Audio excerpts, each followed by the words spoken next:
Hi friends, எல்லோருக்கும் வணக்கம். எல்லோரும் எப்படி இருக்கீங்க? நல்லா இருக்கீங்களா? இன்றைக்கி அந்த கதையோட அடுத்த பகுதி தான் பார்க்க போகிறோம். அதுக்கு முன்னாடி நீங்கள் செய்ய வேண்டிய விஷயம் என்ன அப்படின்னு கேட்டிங்கன்னா, மறக்காமல் நம்ம சேனலை சப்ஸ்கிரைப் பண்ணிக்கோங்க. கீழே இருக்க பெல் பட்டனையும் கிளிக் பண்ணுங்கள். அப்போ தான் நான் போடக்கூடிய வீடியோக்கள் எல்லாமே உடனுக்குடனே நோட்டிஃபிகேஷன் வரும். ஸோ மறக்காமல் சேனலை சப்ஸ்கிரைப் பண்ணிவிட்டு வீடியோ பாருங்கள் ஃப்ரெண்ட்ஸ். வாங்க நம்ம கதைக்குள்ளே போகலாம். நான் அவங்கக்கிட்ட எந்த விஷயத்துக்காக இருந்தாலும் ஒரு சில இதை நம்ம மாற்றிக்கிட்டு தான் ஆகணுங்க அப்படிங்கிற மாதிரி எனக்கு தோண ஆரம்பிச்சிச்சு. அதனால் எந்த இதையுமே நம்ம இதனால அதனாலன்னு சொல்லிட்டு நம்ம எதுவும் இது பண்ணக்கூடாது.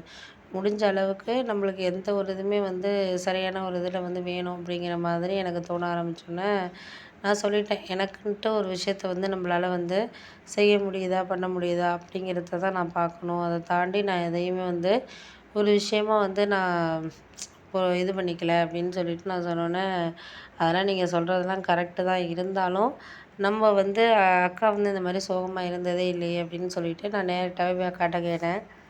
ஏன்க்கா ஒரு மாதிரி இருக்க? என்ன விஷயம்க்கா? என்ன ஏதாச்சும் மனசுக்குள்ளே என்ன நினச்சிக்கிட்டு இருக்க? ஏதோ ஒரு குழப்பமா இருக்கிறியே, என்ன விஷயம்க்கா? எதாக இருந்தாலும் சொல்லு அப்படின்னோடனே, இல்லடி அதெல்லாம் ஒன்றும் இல்லை ஒன்றும் இல்லைன்னு சொல்லி சமாளிச்சிச்சு. நான் எனக்கு மட்டும் தெரிஞ்சுட்டு ஏதோ ஒரு விஷயம் இருக்குது, இல்லைன்னா அக்கா அப்படி இருக்காது அப்படின்னு எனக்கு தெரிஞ்சிருச்சு.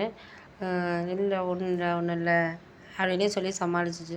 அப்போ தான் நான் சொன்னேன், ஏன்க்கா என்ன விஷயம்? எதாக இருந்தாலும் சொல்லுக்கா என்கிட்ட அப்படின்னோடனே, இல்லை ஒன்றும் இல்லடி அதெல்லாம் ஒன்றும் இல்லை அப்படி இப்படின்னு சொல்லிக்கிட்டு இருந்துச்சு.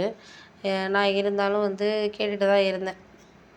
எதாக இருந்தாலும் நீ சொல்லு அப்படி இப்படின்னு சொன்னோன்னே, அதுக்கப்புறம் சொன்னுச்சு இது மாதிரி, உங்கள் மாமா யாரோடய பழகுறாரு போல இருக்குடி, எனக்கு டவுட்டாக இருக்குது அப்படின்னு சொல்லிட்டு சொன்னோன்னே, இல்லை ஏன் மாமாலாம் நீ அது மாதிரிலாம் சந்தேகப்படாத, அவர்லாம் அது மாதிரிலாம் கிடையாது, அந்த மாதிரி டைப்பெல்லாம் கிடையாது, நீ அதெல்லாம் சந்தேகப்படக்கூடாது அப்படின்னோடனே, ஆமாம் ஆமாம் அதெல்லாம் சந்தேகப்படுறதெல்லாம் இல்லடி, நானும் முன்னாடிலாம் அப்படி தான் நினச்சிட்டு இருந்தேன்.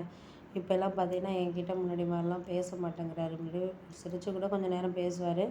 இப்போல்லாம் பேசுகிறதே கிடையாது. எப்போ பார்த்தாலும் ஃபோனில் ஏதாச்சும் ஒரு டெக்ஸ்ட் பண்ணிகிட்டே இருக்கார். நான் பார்த்தேன்னா ஒரு மாதிரி மறைக்கிறாரு. அது ஏன்னே தெரியலடி. எனக்கு அதே குழப்பத்திலே நானும் இப்போ ஒரு மாதமா அந்த குழப்பத்தில் தான் நான் இருந்தேன் அப்படின்னோடனே, சரி அதெல்லாம் எனக்கு புரியுது, புரியாமலாம் கிடையாது. இருந்தாலும் உனக்கு ஏன் இந்த மாதிரி டவுட் வருது, எதனால அப்படி இப்படின்னோடனே, அதுக்கப்புறம் தான் சொன்னோன்னே தான் புரிஞ்சிச்சு. இது மாதிரி நைட்டு ரொம்ப நேரம் ஏதாச்சும் ஒரு மெசேஜ் பண்ணிகிட்டு இருக்காரு. தூங்குறதுக்கு கூப்பிட்டா கூட தூங்குறது கிடையாது. பிள்ளைங்களே இப்போ தூங்குனா கூட உன்னுக்கிட்டே சொல்கிறதுல என்ன வந்திருக்கு, அதெல்லாம் சொல்கிறதுல இப்போல்லாம் முன்னாடி மாதிரிலாம் நாங்கள் 2 பேரும் சேர்ந்து இருக்கிறதெல்லாம் கிடையாதுடி. நானே சிலப்போ கூப்பிட்டா கூட அவர் வரமாட்டேங்கிறாரு, ஒரு மாதிரி இது பண்ணுறாரு.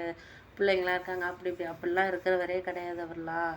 முன்னெல்லாம் இப்போ 2 மாதமாகவே ஆள் சரியில்லை எனக்கு. ஏதோ வேறு யாரோடையோ இதாக இருக்காரோ என்னமோன்ட்டு ஒரு பயத்திலேயே இருக்குது சுதா அப்படிங்கிற மாதிரி சொன்னோன்னே, சரி இரு நான் தான் வந்துட்டேன்ல, நான் வேலைக்கு போயிட்டு பார்ப்போம் ஈவினிங் எப்படி நடந்துக்கிறாரு என்ன ஏதுன்னு பார்ப்போம். என் ஃபோன் எடுத்து நீ பார்க்க வேண்டியதானே அப்படின்னோடனே, இல்லை அவர் பேட்டர்ன் எதுவும் போட்டு வச்சுருக்காரு ஓப்பன் பண்ண முடியாமல் அப்படின்னோடனே, ஏதோ என்னன்னே தெரியல அப்படின்னோடனே, சரி சரி நான் கண்டுபிடிக்கிறேன் நீ ஒன்றும் கவலைப்படாத அப்படின்னோடனே, சரின்னு சொல்லிவிட்டு அதுக்கப்புறம் நான் லேப்டாப் வச்சுருந்தேன். அந்த லேப்டாப்பில் எனக்கு என்ன இதாக இருந்துச்சுன்னா, சரி அவரோட ஏதாச்சும் ஒரு மெசேஜ் அனுப்புகிற லிங்கை நம்ம இது பண்ணிக்கலாம், ஏதாச்சும் அவருக்கு தெரியாமல் இது பண்ணிடுவோம், பார்த்து அதுக்கப்புறம் கண்டுபிடிக்கலாக்கா அப்படின்னு சொல்லிட்டு சொன்னேன். அது மாதிரிலாம் இதெல்லாம் இருக்காடி அப்படின்னு எங்கள் அக்கா கேட்டுச்சு. எங்கள் அக்கா படிச்சிருந்தாலும் அந்த ஒரு டெக்னாலஜிங்கிறதெல்லாம் யூஸ் பண்ணுற அளவுக்கு ஒரு இது இல்லை. அதுக்கு தெரிஞ்சதெல்லாம் பிள்ளைங்க டீச்சிங் வேலை பார்க்குது. இருந்தாலும் அது சும்மா ஏதாச்சும் ஒரு பேருக்கு